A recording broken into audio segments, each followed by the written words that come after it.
बिस्मिल्लाहिर्रहमानिर्रहीम। अस्सलाम वालेकुम। जैकब न्यूज़ सां मां आहियां आबिद अली मंगरियो। पेश आहिनि हिन वक्त जी headline.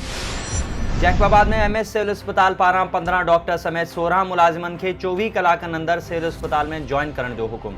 Civil surgeon Anisur Rehman Sanjrani supreme court of Pakistan पारां मुलाज़िमनि जी डेप्यूटेशन रद्द करण वारी नोटिफिकेशन जो हवालो ॾेई सिविल अस्पताल खां पघार खणंदड़ 15 डॉक्टर समेत 16 मुलाज़िमनि खे 24 कलाकनि अंदरि पंहिंजी असल पोस्टिंग वारी हंधि जॉइन करण जो हुकुम ॾिनो आहे।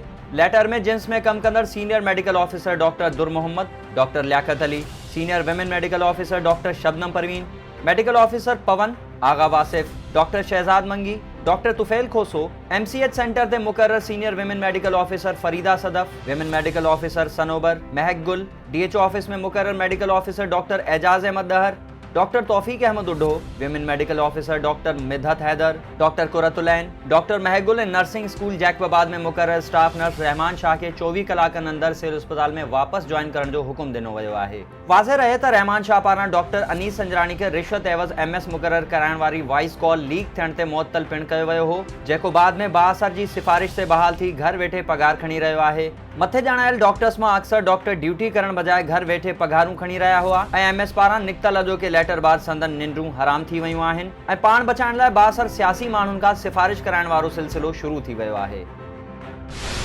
कोट लालू में लिंक कांडारींदड़ वाक़ियो, तेज़ रफ़्तार वैन मोटरसाइकिल मथां चढ़ी वई, 5 शागिर्दनि समेत 6 ॼणा चीभाट जी फौत। मेहरान हाईवे ते अलमुर्तज़ा वैन स्कूल वेंदड़ मासूम शागिर्दनि मथां चढ़ी वई। नतीजे में ॻोठ हुसैन बख्श मरी सां वास्तो रखंदड़ हिक ई कुटुंब जा 5 मासूम शागिर्द बरसात मरी, अलीजान मरी, ज़फ़र अली मरी, मुज़फ़र अली मरी ऐं खेनि मोटरसाइकिल ते स्कूल खणी वेंदड़ इम्तियाज़ अली मरी फौत थी विया, जॾहिं त शागिर्द इंतज़ार अली ऐं हुबदार अली मरी सख़्त ज़ख़्मी थी पिया। इत्तला ते कोट लालू पुलिस ऐं फ़ौती शागिर्दनि जे वारिसनि वाक़े वारे हंधि पहुची फ़ौती शागिर्दनि जा लाश अस्पताल मुंतक़िल कया ऐं ज़ख़्मी शागिर्दनि खे इलाज लाइ बांधी अस्पताल मुंतक़िल कयो। हिक ई कुटुंब जे 5 मासूम शागिर्दनि समेत 6 लाश ॻोठ हुसैन बख्श मरी पहुचण ते कोहराम मची वियो। वाक़े ख़िलाफ़ शागिर्दनि, ॻोठाणनि ऐं इलाइक़े वासियुनि पारां मेहरान हाईवे ते कोट लालू ऐं मंगिया नाको ते धरनो हणी रोड बंदि कयो वियो।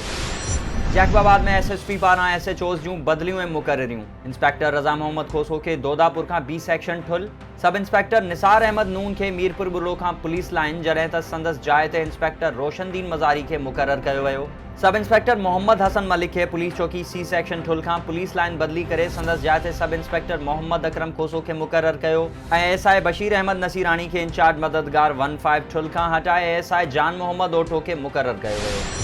जैकबाबाद समेत सिंध जे मुख़्तलिफ़ शहरनि में हिंदू बिरादरी पारां होली ॾिणु मल्हायो वियो। जैकबाबाद में हिंदू बिरादरी सां वास्तो रखंदड़ नौजवाननि पकनि पोढ़नि तोड़े ॿारनि रैली कढी हिक ॿिए खे होली जे रंगनि सां रंगियो, जॾहिं त रैली में SSP जैकबाबाद शुमाइल रियाज़ ख़ुसूसी शिरकत कई, जंहिंखे हिंदू बिरादरी पारां गुलनि जा हार पाराया विया। SSP हिंदू बिरादरी खे होली जूं वाधायूं ॾिनियूं ऐं चयो त तव्हांजी जान ऐं माल जो तहफ़ुज़ असां मथां फ़र्ज़ आहे। असां अव्हां जा मुहाफ़िज़ आहियूं, अव्हांखे यकीन था ॾियारियूं त असां अव्हां सां गॾु आहियूं त जीअं अव्हीं ईअं ई पंहिंजूं ख़ुशियूं मल्हाए सघो। होॾां बुलड़ी शाह करीम में बि हिंदू बिरादरी पारां होली जूं ख़ुशियूं ऐं रस्मूं मल्हायूं वयूं। हिंदू बिरादरी पारां बुलड़ी शाह करीम जे मुख़्तलिफ़ इलाक़नि कपूर मोरी, सईद खान लुंड, 70 मोरी, मलाकातियार ऐं नाव मेल समेत ॿियनि इलाक़नि में होली मल्हाई वई।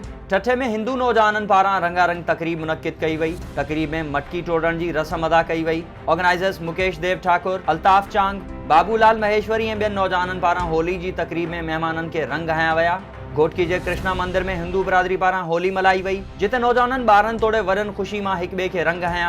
गौसपुर में शहर जे क़दीम तारीख़ी बाबा गरीबदास मंदिर में हिंदू बिरादरी तरफ़ां पंहिंजी रंग बरंगी होली जे त्योहार जे ॿिए ॾींहं ते बि तक़रीबूं जारी रहियूं। इन मौक़े ते सिंध जे मुख़्तलिफ़ शहरनि कनकोट, करमपुर, बडाणी, बख्शापुर, कशमोर ऐं जैकबाबाद खां सवें हिंदू बिरादरी जे मर्द तोड़े औरतनि अक़ीदतमंदनि वॾे अंग में शिरकत कई। SSP जैकबाबाद पारां ज़िले जे मुख़्तलिफ़ थाणनि जो ओचितो दौरो। SSP शुमाइल रियाज़ मलिक, दिलमुराद गढ़ी हसन, बाहू खोसो, RD 44 समेत मुख़्तलिफ़ थाणनि जो ओचितो दौरो कंदे रिकॉर्ड रजिस्टर ऐं कोत खे चकासियो। वॾे मुंशियुनि खे सफ़ाई सुथरा ऐं रिकॉर्ड खे अपडेट रखण जूं हिदायतूं ॾिनियूं। पुलिस तर्जुमान मूजिबि SSP पारां हिदायतूं ॾिनियूं वयूं आहिनि त तमामु थाणनि जो रिकॉर्ड अप टू डेट रखियो वञे ऐं बिलख़ुसूस रूपोश ऐं मुख़्तलिफ़ ॾोहनि में घुरिबल ॾोहारनि जे रिकॉर्ड खे सिधो रखियो वञे। कंहिं बि वक़्तु दौरो करे सघां थो, जॾहिं त इन सां गॾोगॾु SSP पारां पुलिस ऑफिसर्स खे हिदायतूं कयूं वयूं त सायरन, रूटर ऐं फैंसी नंबर प्लेट्स वारी गाॾियुनि जी सख़्ती सां झड़ती वधी वञे।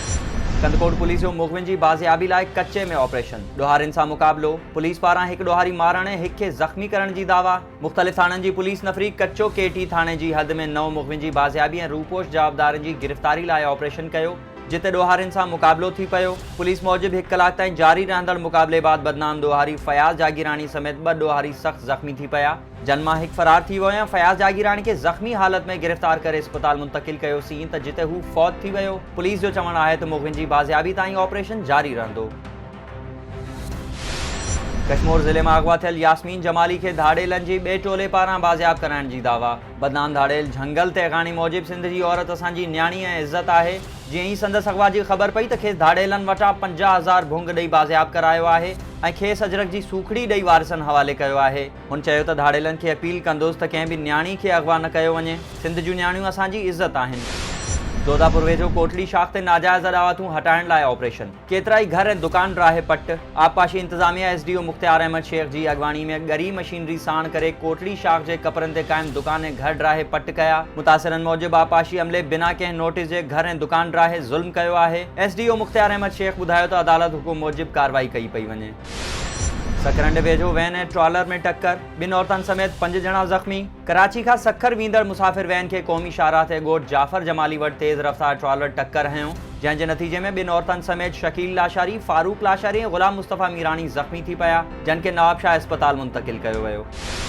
कंदकोट में जेठी आहे जो IBA हेड मास्तरनि जी बहाली ऐं पक्को करण लाइ एहतजाज। जमीयत तलबा इस्लाम पारां मौलवी इरफान अली खोसो, असदुल्ला भयो, हाफ़िज़ मोहम्मद आरिफ खोसो ऐं ॿियनि जी अॻवानी में प्रेस क्लब अॻियां एहतजाजी मुज़ाहिरो कयो वियो। इन मौक़े ते अॻवाननि घुर कंदे चयो त IBA जे हेड मास्तरनि खे फ़ौरी तौरु बहाल कयो वञे ऐं खेनि पक्को करे मराहतूं ॾिनियूं वञनि।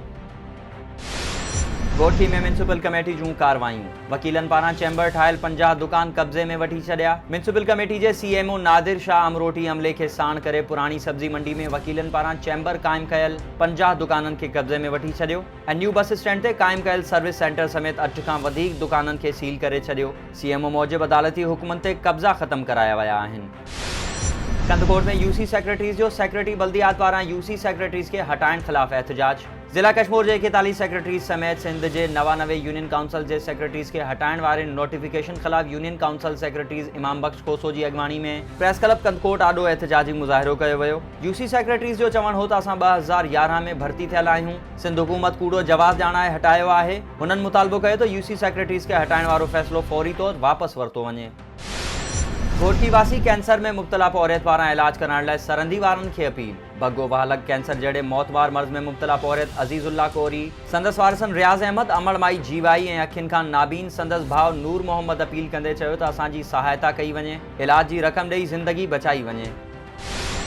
कंदकोट में वकील ऐं सिविल सोसाइटी जी SSP जी हिमायत में रैली आफ्ताब अहमद चन्ना, फयाज़ अहमद बिजारानी, अनीस भयो, ख़ालिद जखरानी ऐं ॿियनि जी अॻवानी में साकी मोड़ खां प्रेस क्लब ताईं कढी वई। अॻवाननि चयो त तारीख़ में पहिरियों भेरो ज़िले जे कच्चे में असराइतो ऑपरेशन थी रहियो आहे ऐं वॾे अरसे खां पोइ ज़िले जी अवाम सुख जो साह खंयो आहे। SSP अमजद शेख जे अहिड़े क़दम जी हिमायत करियूं था।